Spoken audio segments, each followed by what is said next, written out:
Et nous commençons donc avec l'écho des cryptos, le rendez-vous cryptoactif de Smart Patrimoine, un rendez-vous généralement consacré aux acteurs du monde de la crypto en lien direct donc avec ce monde. On va essayer de prendre un peu de recul aujourd'hui et regarder comment le monde bancaire regarde ces cryptoactifs. Et pour cela, nous avons le plaisir de recevoir sur le plateau de Smart Patrimoine Joël Alexis Bialkiewicz, associé gérant de la banque de Lubac et compagnie. Bonjour Joël Alexis Bialkiewicz.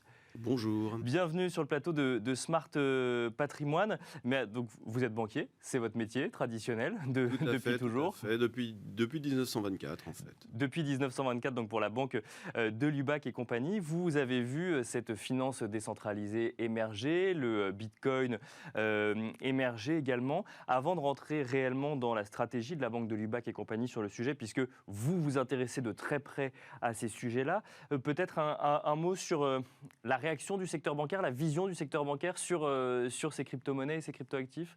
Alors la manière dont le secteur bancaire voit les cryptoactifs, c'est évidemment comme une avancée technologique importante, mais aussi comme un objet financier non identifié. D'accord. Il faut bien comprendre, c'est que les acteurs de la finance classique, donc les banques et les sociétés de gestion, sont soumis à une réglementation particulièrement lourde qui est destinée à protéger les déposants et les épargnants. Bien sûr. Ouais. Euh, Et donc, quand et on donc, voit émerger une nouvelle manière de faire, du coup, on regarde ça, on regarde ça de manière lointaine en se disant, mais quelle est cette nouvelle façon de faire? en fait, un établissement financier, lorsqu'il voit émerger un nouvel actif, la première question qui va se poser, c'est qu'est-ce que mon régulateur va en penser, en fait. Bien sûr, oui. Qu'est-ce qui va se passer pour moi si je décide de proposer ce type d'actif? Déjà, est-ce que c'est sérieux? Est-ce que ça ne risque pas d'affecter ma réputation de proposer cela? Et puis ensuite, quels sont les impacts? Le monde bancaire et financier aura tendance à voir les cryptoactifs surtout sous l'angle Des risques? Voilà, surtout sous l'angle des risques, en fait, des risques réglementaires, des risques de conformité, des risques de blanchiment et de financement du terrorisme, et des impacts sur son activité classique. Et c'est d'ailleurs pour cette raison que l'ADAN, donc l'Association pour le développement des actifs numériques en France, identifie deux points de blocage pour le développement de l'industrie des crypto-actifs en France. Le premier, c'est donc du coup un certain nombre d'idées reçues sur ces crypto-monnaies, donc parfois en lien avec une certaine réalité. Vous parlez de financement du terrorisme ou de blanchiment d'argent, mais qui peut dater aussi d'il y a quelques années sans prendre en compte l'évolution du secteur. Et aussi le frein du secteur bancaire, pour le coup, puisqu'un certain nombre de professionnels ou d'entreprises en lien avec les cryptoactifs ont du mal à trouver des partenaires bancaires, ne serait-ce que pour déposer des comptes en banque ou autres. Donc là encore, on est dans cette frilosité du monde bancaire traditionnel vis-à-vis de cette industrie. Alors, ils ne rencontreront pas cette frilosité chez nous, puisque nous accompagnons plusieurs acteurs du secteur du numérique, et nous envisageons même de proposer très prochainement des activités numériques nous-mêmes. D'accord. Mais effectivement, la problématique du traitement des transactions blockchain par rapport au risque de financement du terrorisme et de blanchiment d'argent est un sujet qui nécessite la mise en place de dispositifs spécifiques.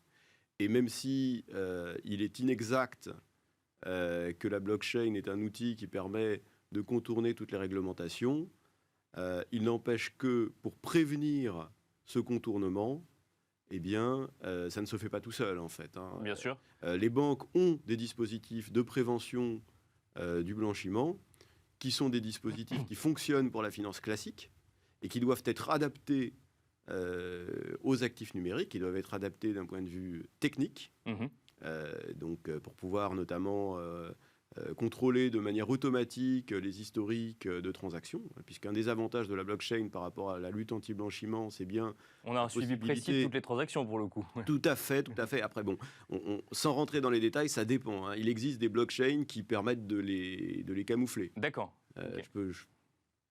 si ça vous intéresse, je peux donner des exemples, Bien sûr, bien sûr, bien sûr. notamment Zcash. D'accord. Zcash, hein, donc ça s'écrit ZCASH. En fait, c'est une blockchain qui est particulièrement sensible parce que les algorithmes qui sont utilisés sont conçus pour préserver la vie privée des personnes. Alors, préserver la vie privée des personnes, c'est évidemment un but qui est louable. Néanmoins, Mais qui peut être détourné de sa vocation initiale aussi. Ouais. Exactement. Et en fait, ça pourrait être utilisé par des acteurs malveillants. Alors, on va parler de vous un petit peu, Joël-Alexis Bialkiewicz, ou en tout cas de la banque de Lubac et compagnie. Donc, vous, à titre personnel, les crypto-monnaies, c'est un sujet auquel vous vous êtes intéressé assez tôt, depuis 2011, si je ne dis pas de bêtises. Et aujourd'hui, la banque de Lubac et compagnie est en chemin pour tenter d'obtenir un agrément PSAN, donc prestataire de services en actifs numériques. C'est généralement des nouveaux acteurs sur ce marché qui deviennent PSAN, des acteurs, j'ai envie de dire, concurrents du monde de la banque traditionnelle. Là, c'est assez original finalement de venir de ce monde bancaire traditionnel et d'aller vers les crypto-monnaies. Pourquoi cette stratégie, Joël-Alexis Bialkiewicz ? Alors, donc effectivement, à titre personnel, c'est un domaine que je connais assez bien. Ce qu'il faut savoir, c'est que je ne suis pas de formation finance. Ma formation initiale, c'est un diplôme d'ingénieur en informatique. D'accord. Et un doctorat en informatique théorique. Donc ça veut dire que ce sont des choses que je comprends très bien. Et donc effectivement, en 2011, pour dire les choses de manière simple, je faisais du minage avec des cartes graphiques. Voilà. Un banquier qui mine des crypto-monnaies, effectivement, c'est pas courant. Tout à fait. Et donc ça, c'était à titre personnel. Mais alors, pourquoi avoir intégré une stratégie crypto au sein de la banque de Lubac et compagnie ? Parce que c'est le cas aujourd'hui, pour le coup. Oui, tout à fait. Mais en réalité, c'est l'arrivée de la loi Pacte qui a permis de mettre les choses en place. Puisque avant la loi Pacte, les cryptoactifs existaient dans un vide réglementaire complet. Et donc, c'était inenvisageable, même si je connaissais parfaitement, et donc j'entendais beaucoup de bêtises sur les cryptoactifs et leurs dangers, qui en réalité peuvent être traités. Même pour des cryptoactifs tels que Zcash, par exemple, que j'ai cité tout à l'heure, on a des moyens, en fait, de remonter et de contrôler les transactions. Simplement, ça demande un petit peu plus de technicité. Mais donc, avant cette réglementation, il n'y avait pas de cadre. Et donc, on était finalement dans une situation où c'était extrêmement compliqué pour un acteur réglementé d'y aller. À partir du moment où une première réglementation s'est mise en place, on a commencé l'étude de faisabilité. Et quand, suite notamment au dialogue avec les régulateurs, on a compris ce qu'ils attendaient, eh bien, on a travaillé pour le mettre en place. Et donc, ce que ça veut dire concrètement, c'est un dispositif de lutte contre le blanchiment et le financement du terrorisme spécialement ajusté pour les cryptoactifs et qui, en fait, fonctionne très bien. Je pense les facilités de contournement des réglementations seront plutôt moins possibles qu'avec la finance classique. Alors, donc du coup, qu'est-ce qu'on va pouvoir faire au sein de la banque de Lubac et compagnie ? On va pouvoir échanger des crypto-monnaies, déposer ces crypto-monnaies. Comment est-ce qu'une banque se positionne dans cet écosystème qui se construit au jour le jour ? On va se poser comme un pont entre la finance classique et la finance décentralisée, avec une approche très ouverte.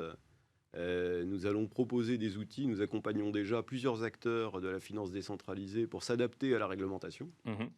Nous allons proposer des solutions clés en main pour les acteurs de la finance classique qui souhaitent se mettre à la finance décentralisée.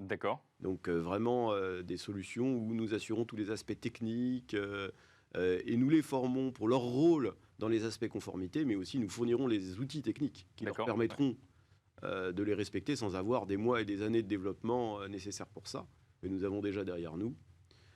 Et puis nous allons proposer également à terme des produits d'investissement. Je pourrais déposer mes crypto-monnaies sur un compte bancaire classique en 2023, 2024 ou 2025 ? C'est envisageable pour le monde bancaire ou peut-être pour la banque de Lubac et compagnie ? Un compte bancaire classique, c'est un compte donc dans une devise fiat. Une devise, si vous voulez, en euros ou en dollars. Oui.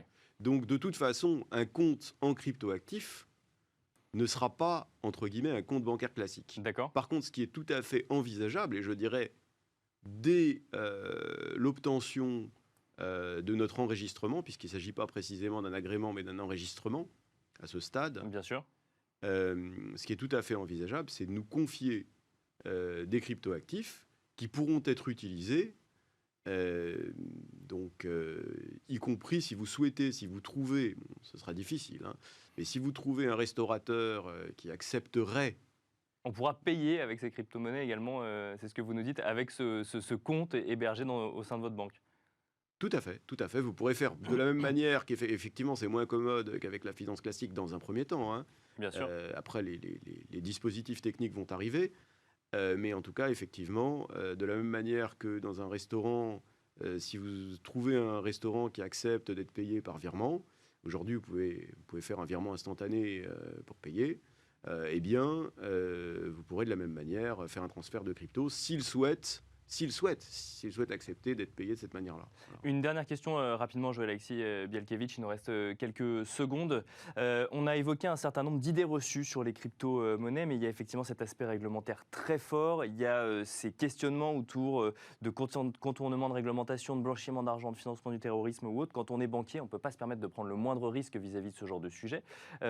Aujourd'hui, avec votre connaissance des crypto-monnaies, vous vous dites, donc, si je comprends bien, on va sur ce sujet parce que avec cette réglementation, on a la capacité d'assurer qu'on est capable d'agir suffisamment sur la manière de gérer ces crypto-monnaies et de s'assurer qu'on ne va pas financer des activités illégales. Oui, en substance, c'est ça. En fait, d'une part, on en sait plus sur les attentes du régulateur, et puis d'autre part, nous avons mis en place, compte tenu, grâce en fait à notre compétence particulière sur le sujet, nous avons pu mettre en place un dispositif qui permet d'assurer le respect des attentes du régulateur avec des outils techniques appropriés. Voilà. Merci beaucoup Joël-Alexis Bielkiewicz. Donc, je rappelle que vous êtes associé gérant de la banque de Lubac et compagnie. Merci de nous avoir expliqué de manière générale comment le monde bancaire voit les cryptoactifs et de manière plus particulière comment est-ce qu'une banque, la banque de Lubac et compagnie, se positionne vis-à-vis de ces cryptoactifs. Merci à vous de nous avoir suivis également. On se retrouve tout de suite dans Enjeu Patrimoine.